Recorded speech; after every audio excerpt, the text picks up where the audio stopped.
Hi, I'm Brian of WVGamers, and today we're going to be doing part 2 of my tech unboxing where I'm upgrading our network in our house, upgrading from a very mismatched set of equipment. Again, this is not going to be like our board game reviews, which obviously we are still doing. This is something I figured I'm already doing anyways, so I'm going to have a little bit of fun with it and kind of document the experience. Now, I am not a network engineer, so anything you hear in this is just from a hobbyist kind of viewpoint. If you want to know any more of the in-depth tech details or anything like that, I definitely recommend going and finding a different channel and a different video for that. This is just more of someone who is very proficient in IT, but not in the networking domain. So, there's the disclaimer. So, last month I started this whole little video series because I picked up a UniFi Dream Machine Pro, and that is basically going to replace a few different devices in my networking closet. It is a 8-port switch. It is a Protect, which is part of their their camera system, so you can record different videos from your security cameras and stuff. It's like a mini version of their network video recorder, I believe, NVR. It also has their cloud key built in, so you can access it from outside of your home. I'm not going to probably utilize that functionality. I'm tinkering with it just to see, but security-wise, I'd rather just keep everything in-house. And yeah, that's for the most part what it is. But it also controls all of your other UniFi devices. So I decided I wanted to unify my network and go with more of a single brand that can all communicate together. Now, I also have other pieces of equipment that is not part of the UniFi ecosystem, but I wanted something to be able to control everything in one central location just to make my life a little bit easier. I don't mind tinkering, but when I was tinkering with like 4 or 5 different devices to do the same thing, I'm kind of tired of it. So today I finally got my UniFi 6 access point. This is the long range model. I probably could have gone with one of the smaller models, the light model. Probably 2 of those would have been plenty good, but I'd rather go ahead and just plan a little further ahead to be able to have a little more access outside and whatnot. So, this is the box. And for clarity, this is more, these devices are a little more for your small business or your large business if you buy enough of them. It's okay for buying for homes. It's going to be overkill for most people's homes, but I decided since we have a lot of equipment in the house, I'm just going to go ahead and buy a little little more. So, here's what comes in the box. So the first thing you'll see is the access point itself. It's got this nice little plastic shielding on it, so then whenever you go to install it, especially if you're in kind of a dirtier location, you can install it with the plastic on, and then you can just remove the plastic whenever you're done, so then you're not getting the white plastic on this all dirty. So what's interesting about this is around this section here, on the inside, there's going to be a light. That's usually just an indicator to let you know that it's working. I believe the default is, I believe it's white if it's looking for a connection when you're first setting up, and then it's like a bluish color whenever it is connected to the internet.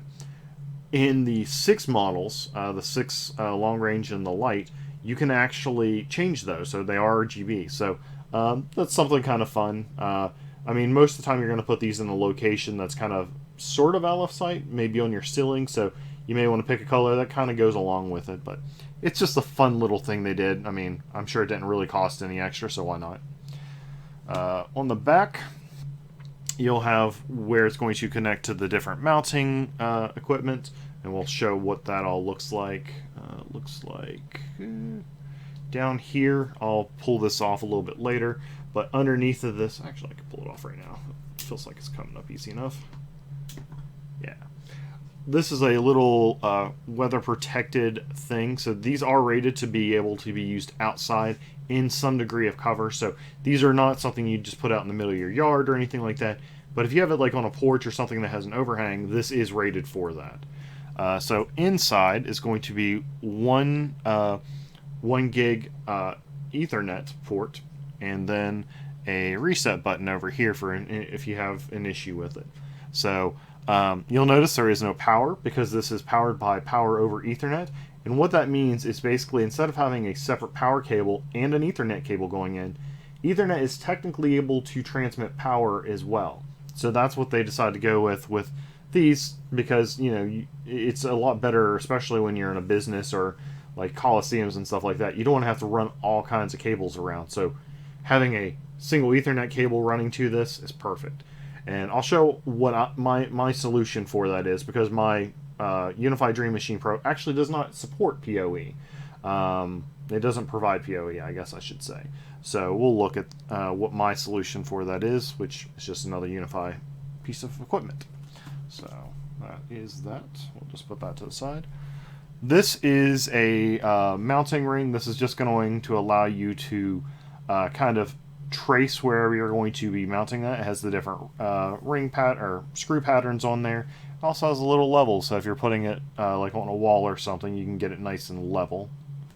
So that's all this is. That'll match up with this little mounting plate here. This is the actual mounting plate that it looks like this is the thing that will actually go onto the ceiling or the wall wherever you're mounting it. So you'll put this on whatever screw pattern, and it looks like there's a couple different patterns here that it shows you. For the most part, you're going to use this. I assume they use this for different of their devices as well, so they might have different patterns for different use cases, potentially even different materials that you're mounting it to, like wooden studs versus concrete and stuff like that. So that's what that is. This is the ring that I believe this will connect to this, but this will actually go on the back of the access point itself. Then you have your little box of goodies in here. Looks like here's your instructions. You just scan a little QR code and it'll get you all started. And then I forgot to show this with the Dream Machine Pro, the little toolkit and stuff. So let me pull this out of the way. This is, I assume, is going to be a little different, obviously, because different stuff. But the same kind of setup where it has all of your hardware in it nicely separated in a nice little foam insert. So this has pretty much all the hardware you need for all the different types of mounting setups. So some of this is going to be for your drop ceilings. Some of this is going to be for going into like drywall and wood. I assume maybe these are good for going into concrete and stuff. I'm not entirely sure which all ones you've got here. Looks like another little cover for the thing. Little Allen wrench. I believe this little tool here, if I can get it out, I believe this is your little releasing tool. You'll push it, be able to lock the thing into place so it can't be stolen, and then this will allow you to like unlock it. So I mean, obviously people could just fabricate something like this or bring something along that's similar to steal your access point, but I mean, that's extra work. It's more than just twisting and pulling down. So yeah, this is basically all the different equipment that you'll have. So it's kind of neat. So let's pull up some details that I kind of pulled down for the device. We'll just get this back in frame since this is the start of the show. So a couple interesting things.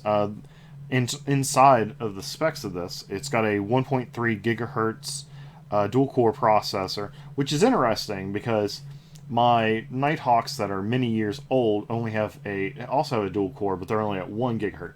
The difference between like one of the Nighthawks and this is the Nighthawks are doing a lot more. Your routing and all, you're doing a whole lot more because you got multiple switches on those. Where this is, it's just an access point. There's things that it's doing, but a lot of it's being controlled. Like, it's going to give you your connections and all that, but I mean, it's not going to do your firewalling or anything like that. So honestly, that kind of processor in this, it should run very, very well. There should be no issues with it. I can't imagine there would be. This has MU-MIMO, which is multi-user, multiple inputs, multiple outputs. So that's something that was introduced with Wi-Fi AC. This is a Wi-Fi 6 or a Wi-Fi AX access point, so it's the 6th generation of Wi-Fi. But in the 5th generation, they introduce MIMO, which is basically allowing multiple connections simultaneously to the Wi-Fi. Prior to that, you basically, any signal that it sent out was going to one device and it could receive one signal. Now, all that happened very fast. People, you would notice it, but not as noticeable as you might imagine. But it does make a very big improvement the more devices you have, because it's able to communicate a lot more frequently. A couple ways I've heard it explained is, think if you had a dump truck that had like stuff on it. Instead of just taking that one truck to one device, it can actually go to 4 different devices, or you have 4 different trucks, I guess is a better way to think of it. So you can constantly be sending more data. Or think about it as going from like your typical road with just the 2 lanes, one each direction, to going to an interstate with multiple lanes in both directions. So I guess that's probably a better way of looking at it. So the more they advance that type of technology, the better throughput you're going to get. Now, obviously, it's all going to be still limited by the speed of what your internet is, but if you're trying to do things like copying data to a NAS, copying data between devices, anything that's within your network, that's going to be able to see a lot higher performance. It's going to see the theoretical maximum of these devices. So that is some interesting stuff. The Wi-Fi 6 will go on it has the 2.4 and the 5 gigahertz bands. So the 2.4 is going to go up to 600 megabits per second. That's a bit more than it was with the AC. And then on the 5 gigahertz, you're going to see up to 2.4 gigabits per second. So again, a nice increase over the prior technology. I believe together the prior technology, like this technology, comes up to 3.0, where the former was like 2.0 or 2.1. It's more. It's not like a huge jump, but it is a considerable jump. This is also going to be introducing, Wi-Fi 6 devices are introducing WPA3, which is basically the password that you put in to connect to a Wi-Fi. 3 is the next evolution in that technology, where it's a lot more secure. It's going to have a lot higher encryption. It's going to be a lot harder to break, in theory. Someone's going to break it. It always happens, but hopefully this will get us a few years before it's the technology to break that encryption is widely available. I already talked about being able to put this outdoors. So the power over Ethernet. So I bought a power over Ethernet injector, and what it has is 2 Ethernet ports. One's going to come in from your switch, and one's going to go out to your device. And this thing is powered. You have like a little cable and whatnot. And so basically, it's going to take the connection coming in, and it's going to energize it. It's going to send a little bit of power over that cable going from this box to the Wi-Fi access point. So that's how you're going to get away with only having one cable run to it. Obviously, you're going to still have to plug this in somewhere, but it's not a terrible solution. Now, better solutions are whenever you have a switch in your network closet or whatever that actually provides PoE. Those are a little expensive. I'm probably going to get one at some point in time, but they are a little expensive right now. The big thing you got to watch for is there are different types of PoE that provide different levels of power. So you need to make sure whatever switch you buy is going to meet the needs of your devices. So I believe this one actually requires PoE Plus, I believe it is. So it needs a little higher. So I couldn't just go on Amazon and buy like the cheapest PoE switch that there would be, just because it's probably not going to support this. So you kind of have to do a little bit of research whenever you're buying that type of stuff. But anybody who's in technology, you're doing research anyway, so it's not that big of a deal. So that is the unboxing of this. Part 3 will actually be looking at the Dream Machine Pro installed. I actually did take that video last week, but I decided since I was still waiting on this, why not just wait and do that as part 3. So you'll see this installed, You'll see that already installed. I'm not going to go through the process of the installation because, I mean, hooking this up, you'll figure out where you're going to put it. Either drill a hole in your ceiling or your wall to run Ethernet to it, or just run it down your side of your wall if you're just going to have it like in a room. That's probably what I'll do for the time being. I will mount this one probably in our hallway upstairs at some point, and then I'll have to run one of our Ethernet cables that are spare in the attic to this. But for now, I just want to kind of test it. I don't want to go drilling holes where I don't necessarily need to. So I'll show the temporary home of this. I'll show you the home of the UniFi Dream Machine Pro, and hopefully I'll have a little bit of data at that point, like the increases in like range and whatnot. Now this is currently going to be replacing two Nighthawk routers, one that's upstairs in my entertainment room and one that's in my office. That's probably going to be about where these are going to go. I might put them a little bit further away from the center of the house. Since I'll have two of these. The second one of these I just ordered earlier this month. They're about a month behind on these because there's huge demand. So I don't expect I'll be seeing that one until sometime in April. I think this one was like 35 days after I ordered it. It finally shipped. So I just ordered the other one like early last week. So I probably won't see it anytime soon. So we're going to see if this is powerful enough to replace both of the Nighthawks, so I can go ahead and just shut them down. And again, the Nighthawks are perfectly fine. It's just for me in our setup, I'm finding they drop out a lot, and that could just be because of the size of our network. They could also be overheating. I don't know.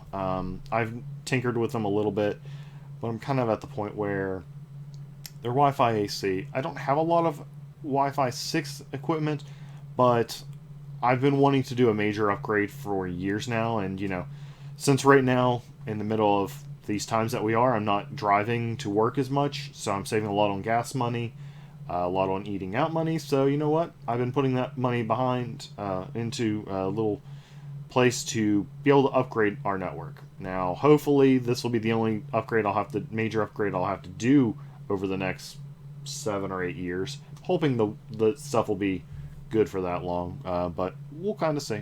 We'll see if this was a worthwhile investment or if it's just a very expensive upgrade that's going to get me into a rapid upgrade cycle that I did not want to be in. So we'll see. I think it's going to be pretty good because these are business grade, and businesses aren't always replacing their infrastructure only when there's a need for it. So hopefully this will work pretty well for us. So I think I've rambled on enough. I'm Brian with WVGamers. Have a great day.